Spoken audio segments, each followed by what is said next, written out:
Hi!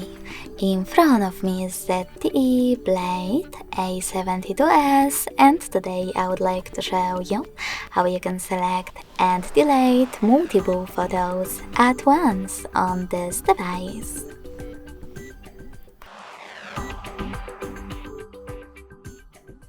You need to begin by opening Photos app.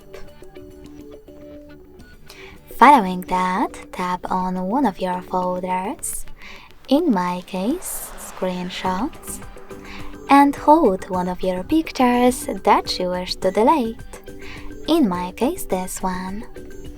Now to select multiple ones right away, tap on this dot located at the top left corner. As you can see, all of my photos were successfully selected. Now to delete them, click on this bin next to the shopping cart at the top right corner and confirm your choice in the pop-ups. Thanks so much for watching. If you enjoyed this video, smash that like button, comment and subscribe. Bye!